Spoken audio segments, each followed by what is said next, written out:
Hello everyone, कैसे हैं आप लोग। आशा करता हूं आप लोग मस्त होंगे, व्यस्त होंगे, सब लोग अच्छे से होंगे, अपने काम में बिजी होंगे। सो दोस्तों, आप लोगों ने टाइटल हमारा देख लिया होगा। टाइटल है हमारा कि क्या हम HIV को विंडो पीरियड में रोक सकते हैं या नहीं। तो देखिए दोस्तों, एक बात हम आपको बता दें कि अगर कोई HIV से इन्फेक्ट हुआ है तो बिल्कुल हम उसको विंडो पीरियड में बचा सकते हैं। अगर HIV से कोई भी आदमी इन्फेक्ट हुआ है तो उसकी रोकथाम हम विंडो पीरियड में कर सकते हैं, बट उसके लिए कुछ कंडीशंस हैं। वो सारी कंडीशंस क्या हैं हम आपको आगे वीडियो में बताएंगे। तो सबसे पहले तो आपसे मैं रिक्वेस्ट करता हूं कि अगर आप लोगों ने हमारे YouTube चैनल को अभी तक सब्सक्राइब नहीं किया है तो आज ही हमारे YouTube चैनल को सब्सक्राइब जरूर कर लें और साथ ही साथ बेल आइकन को प्रेस कर लें। तो दोस्तों, बिना किसी देरी के अब हम वीडियो को शुरू करते हैं। तो दोस्तों, सबसे पहली जो बात है इसमें वो है कि अगर कोई पर्सन HIV से हाल ही में इन्फेक्ट हुआ है तो उसको हम ट्रीटमेंट कब दे रहे हैं, कितनी देर में उसको दवाइयाँ मिल रही हैं, ये चीज़ बहुत ही इम्पोर्टेंट है उसके लिए। क्योंकि देखिए, सबसे पहले तो आप ये समझ लीजिए कि विंडो पीरियड क्या होता है। उससे पहले मैं आपको बता दूं कि HIV क्या होता है, क्योंकि ये जानना भी आप लोगों के लिए बहुत ज़रूरी है। बहुत सारे लोगों को नहीं पता है कि HIV क्या है और ये हमको कैसे प्रभावित करता है। तो हम इसके बारे में आपको सबसे पहले थोड़ा सा बता देते हैं, फिर आगे हम बताएंगे कि कैसे हम विंडो पीरियड में इसको क्योर कर सकते हैं।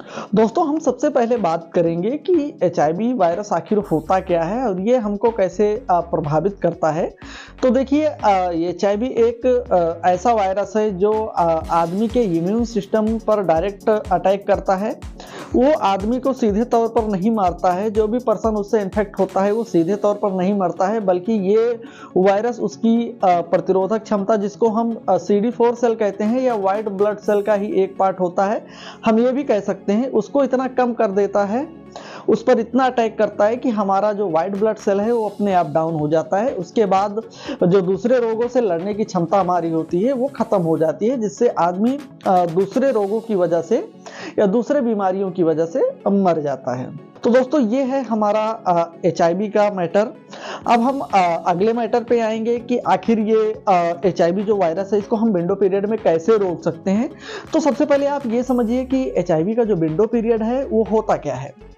देखिए दोस्तों, जो HIV का विंडो पीरियड होता है वो जब कोई अगला पर्सन HIV से इन्फेक्ट होता है तो उस दिन से लेकर जब तक वो पॉजिटिव नहीं आता है रिपोर्ट में, उस दिन तक उसके बीच का जो विंडो अवधि होती है, जिसको हम विंडो पीरियड कहते हैं, वो जो अवधि होती है वही है विंडो पीरियड। मतलब कि इधर आदमी इन्फेक्ट हुआ, कुछ दिन हमने काउंट किए, हमारा जो रिजल्ट है वो निगेटिव आ रहा है, बट कुछ दिन काउंट करने के बाद जो हमारा रिजल्ट है वो अपने आप पॉजिटिव आ जाता है। तो यही जो बीच का टाइम है दोस्तों, ये होता है हमारा विंडो पीरियड। इसी को हम कहते हैं HIV का विंडो पीरियड। अब एक चीज आपने दो चीज समझ ली। सबसे पहले आपने ये समझा कि HIV क्या होता है, हमको ये कैसे इफेक्ट करता है, और दूसरी चीज आपने ये समझी कि जो इसका विंडो पीरियड होता है वो क्या होता है। आमतौर पर इसका जो विंडो पीरियड होता है वो लगभग 2 हफ्तों से लेके 90 दिन तक का विंडो पीरियड होता है। ये डिपेंड करता है कि हम किस मेथड से टेस्ट करने वाले हैं। मतलब कि जो 2 हफ्ते के बाद हम टेस्ट करेंगे वो किस पीढ़ी का टेस्ट होगा, ये डिपेंड करता है उस टेस्ट के ऊपर। मतलब अगर हम 90 दिन के बाद जो इसका एक 3rd जनरेशन का एंटीबॉडी टेस्ट होता है, अगर हम उससे टेस्टिंग करते हैं तो जो हमारा रिजल्ट आता है 90 दिन के बाद, ये उसके लिए बनाया गया है कि मतलब हम कितने भी सस्ते टेस्ट से भी टेस्टिंग करते हैं तो 90 दिन के बाद जो हमारा टेस्ट आता है उसका जो टेस्ट का रिजल्ट हमारा आएगा वो बिल्कुल सही रहेगा। तो दोस्तों, अब यहाँ पर हम बात करते हैं कि आखिर विंडो पीरियड में इसका इलाज कैसे हम कर सकते हैं। तो दोस्तों, इसको आप ऐसे समझिए कि अगर हम आज इन्फेक्ट होते हैं तो आज से हमारा जो काउंट है घंटे का, उसको हमें 72 घंटे काउंट करने हैं। मतलब अभी से 72 घंटे हमें जोड़ लेने हैं। विंडो पीरियड आफ्टर इन्फेक्ट होने के तुरंत बाद ही विंडो पीरियड लग जाता है। तो अगर हम 3 दिन के पहले पोस्ट एक्सपोजर प्रोफिलैक्सिस लेते हैं, जिसको PEP भी बोलते हैं, ये एक तरह की दवाइयाँ होती हैं, HIV की ही दवाइयाँ होती हैं। दोस्तों इसमें स्पेशली 3 दवाइयाँ होती हैं जो कि HIV के लिए ही यूज की जाती हैं। सबसे पहला हमको टेनोफोविर डिसअप्रोक्सिमल फ्यूमरेट इसमें मिल जाएगा। दूसरा हमको मिल जाएगा एम्ट्रिसिटाबाइन। दोस्तों इसमें जो तीसरी दवाई होती है वो भी HIV पेशेंट यूज करते हैं, स्पेशली वो HIV पेशेंट्स को दी जाती हैं, जैसे राल्टेग्रेविर, डोल्टेग्रेविर या लाइमियोडिन। कोई भी एक दवा हम इसमें और ऐड कर देते हैं।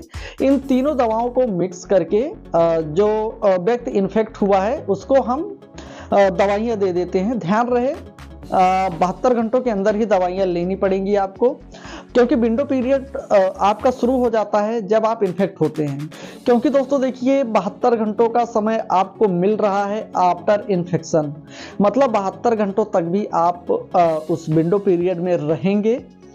तो इसका कंक्लूजन यही है इस वीडियो का कि हम विंडो पीरियड में भी इसका इलाज कर सकते हैं, बट इसमें एक कंडीशन है कि अगर हम 72 घंटे के अंदर ही इस दवा को लेते हैं तभी ये हमारे ऊपर वर्क करेगी, अदरवाइज ये दवा हमारे लिए वर्क नहीं करेगी। मतलब हमें 72 घंटों के अंदर ही इस दवा को लेना है। अगर हम 72 घंटों के बाद इस दवा को लेंगे तो ये दवा हमारे ऊपर वर्क नहीं करेगी और हम बिल्कुल भी इस इन्फेक्शन से नहीं बच पाएंगे। तो दोस्तों ये रहा आज का हमारा वीडियो। आशा करता हूँ आपको हमारा वीडियो पसंद आया होगा। वीडियो पसंद आया हो तो वीडियो को लाइक करें, यूट्यूब चैनल को सब्सक्राइब करें। अगर आप हमसे डायरेक्ट बात करना चाहते हैं तो नीचे आपको हमारा व्हाट्सएप नंबर दिख जाएगा। व्हाट्सएप नंबर पर मैसेज डाल आप अपना अपॉइंटमेंट बुक कर हमसे डायरेक्ट बात कर सकते हैं। मिलते हैं दोस्तों नेक्स्ट वीडियो में। जय हिंद, जय भारत।